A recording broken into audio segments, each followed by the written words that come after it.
Assalamualaikum warahmatullahi wabarakatuh. Kami dari kelompok 7 ingin mempresentasikan Introduction Managerial Accounting.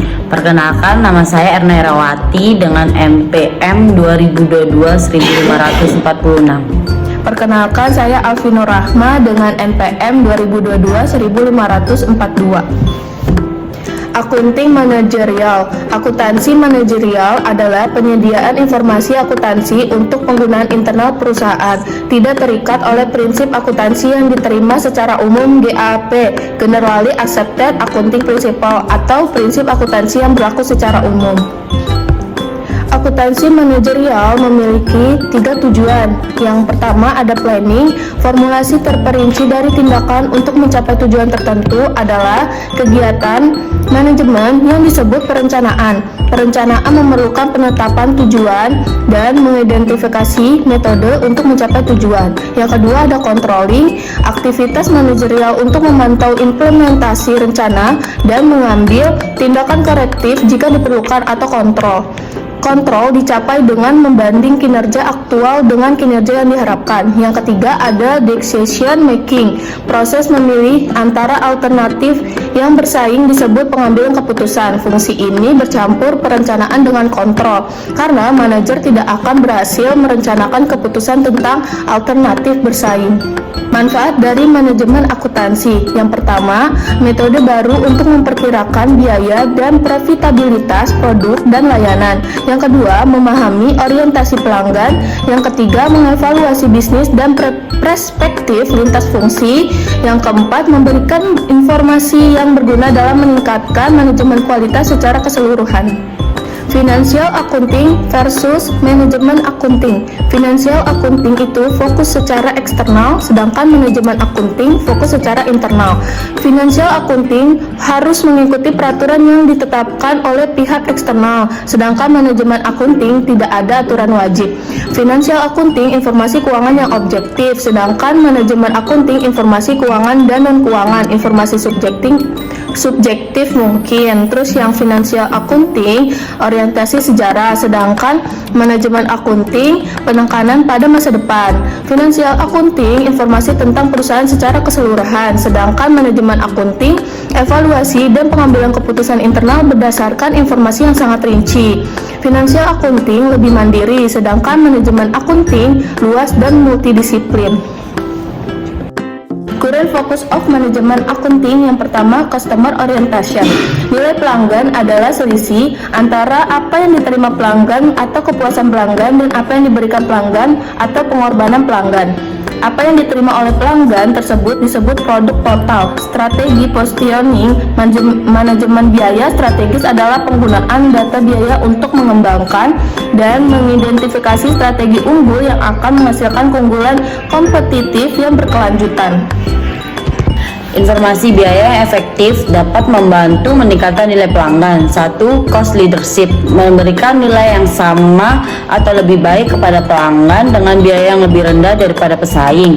2. Differentiation, meningkatkan nilai pelanggan dengan memberikan sesuatu kepada pelanggan yang tidak disediakan oleh pesaing. 3. Value exchange, rantai nilai adalah seperangkat kegiatan yang diperlukan untuk merancang, mengembangkan, memproduksi, memasarkan, dan memberikan produk dan layanan, serta memberikan layanan dukungan kepada pelanggan. Cost fungsional perspektif, dalam mengelola rantai nilai, akuntan manajerial harus memahami dan mengukur banyak fungsi bisnis. Pendekatan kontemporer untuk biaya dapat mencakup 1. Biaya desain awal dan biaya rekayasa. 2. Biaya distribusi. 3. Biaya manufaktur. 4. Biaya penjualan dan layanan distribusi. Total Quality Management atau TQM, sebuah filosofi manajemen kualitas total, di mana produsen berusaha menciptakan lingkungan yang akan memungkinkan pekerja untuk memproduksi produk yang sempurna atau zero defect.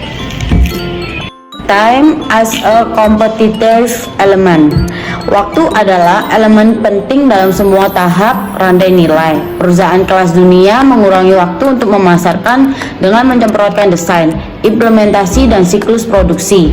Perusahaan-perusahaan ini memberikan produk atau layanan dengan cepat dengan menghilangkan waktu tanpa nilai tambah, yang merupakan waktu yang tidak berharga bagi pelanggan. Menariknya, penurunan waktu tanpa nilai tambah tampaknya berjalan bersamaan dengan peningkatan kualitas. Research and Development, posisi yang memiliki tanggung jawab langsung atas tujuan dasar suatu organisasi disebut sebagai line positions. Posisi-posisi yang bersifat mendukung dan hanya memiliki tanggung jawab tidak langsung atas tujuan dasar organisasi disebut line positions. Untuk kicker, sebuah organisasi yang merancang, memproduksi, dan menjual peralatan audio, presiden, manajer umum, dan wakil presiden untuk menjual dan pemasaran operasi pemegangan posisi garis. Managerial, Accounting, and Ethical Conduct. Tujuan maksimalkan keuntungan harus dibatasi oleh persyaratan bahwa keuntungan dicapai melalui cara-cara hukum dan etis. Perilaku etis melibatkan memilih tindakan yang benar, tepat, dan adil. Perilaku yang bisa benar atau salah itu bisa tepat atau tidak tepat, dan keputusan yang kita buat bisa adil atau tidak adil. Perusahaan dalam bisnis untuk jangka panjang menemukan bahwa membayar untuk memperlakukan semua anggota mereka dengan kejujuran dan loyalitas. Certification. 3 bentuk utama sertifikasi untuk akuntan manajerial. 1. Certificate in Management Accounting. Sertifikat in Management Accounting dirancang untuk memenuhi kebutuhan khusus akuntan manajerial. Yang ke-1, 4 bidang ditekankan dalam ujian kualifikasi untuk CMA, antara lain ekonomi, keuangan, dan manajemen. Yang kedua, akuntansi keuangan dan pelaporan. Yang ketiga, laporan manajemen, analisis, dan masalah perilaku. Yang keempat, analisis keputusan dan sistem informasi. Sertifikasi yang kedua adalah Certificate in Public Accounting. Sertifikat akuntansi publik adalah sertifikat tertua dan paling terkenal dalam akuntansi. Tujuan dari sertifikat ini adalah untuk memberikan kualifikasi profesional minimum untuk auditor eksternal. Hanya sertifikat in Public Accounting atau CPA yang diizinkan dengan hukum untuk bertindak sebagai auditor eksternal. Certification yang ketiga adalah Certificate in Internal Auditing. Audit internal berbeda dari audit eksternal, dan akuntansi manajerial dan banyak auditor internal merasa perlu sertifikat khusus. Certificate in Internal Auditing CIA telah lulus ujian komprehensif yang dirancang untuk memastikan kompetensi teknis dan memiliki pengalaman 2 tahun. Setiap sertifikasi menawarkan keuntungan khusus untuk akuntansi manajerial. Semua 3 sertifikat ini menawarkan bukti pencapaian pada tingkat minimum kompetensi profesional.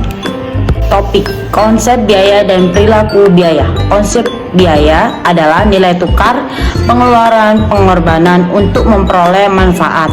Beban adalah aliran keluar terukur dari barang atau jasa yang kemudian ditandingkan dengan pendapatan untuk menentukan laba. Pengertian biaya. Pengertian biaya adalah nilai moneter barang dan jasa yang dikeluarkan untuk mendapatkan manfaat sekarang atau masa depan. Menurut realitas biaya, pengorbanan atau opportunity cost adalah biaya yang timbul karena mengorbankan kesempatan tertentu untuk melakukan suatu kegiatan lain. Misalnya, pengundulan hutan untuk industri kayu. Biaya sebenarnya atau real cost adalah biaya yang benar dibayarkan sesuai dengan aktivitas yang dilakukan. Misalnya biaya upah dan gaji. Menurut konsep pencatatan, 1. Biaya akuntansi atau accounting cost adalah biaya yang berdasarkan pencatatan akuntansi sesuai dengan prinsip akuntansi yang berlaku. Misalnya biaya bahan baku, biaya gaji atau upah, dan biaya komunikasi. 2. Biaya ekonomi atau economic cost adalah biaya yang benar-benar dibayarkan sesuai dengan aktivitas yang dilakukan. Pada biaya ekonomi ini, walaupun hampir semua dicatat, namun masih ada biaya yang tidak dibayarkan karena memang tidak dicatat, misalnya seorang yang bekerja dan pada perusahaannya sendiri. Periode atau waktu. Biaya jangka pendek atau short run cost adalah periode di mana masih ada kelompok dari biaya tetap dan biaya variabel. Untuk jangka pendek, biaya terdiri dari biaya tetap atau TFC dan biaya variabel TVC. Biaya jangka panjang atau long run cost adalah periode di mana seluruh biaya berubah atau variabel. Dalam jangka panjang, semua biaya adalah variabel atau tidak ada biaya tetap. Jadi, kesimpulannya, manajerial accounting bertujuan untuk memberikan informasi akuntansi kepada manajemen guna membantu mengambil keputusan internal. Dalam kesimpulannya, dapat dikatakan bahwa manajerial accounting fokus pada pengelolaan dan analisis data keuangan internal untuk mendukung perencanaan, pengendalian, dan pengambilan keputusan strategis perusahaan. Sekian dari kelompok 7 mengenai Introduction Managerial Accounting. Terima kasih. Wassalamualaikum warahmatullahi wabarakatuh.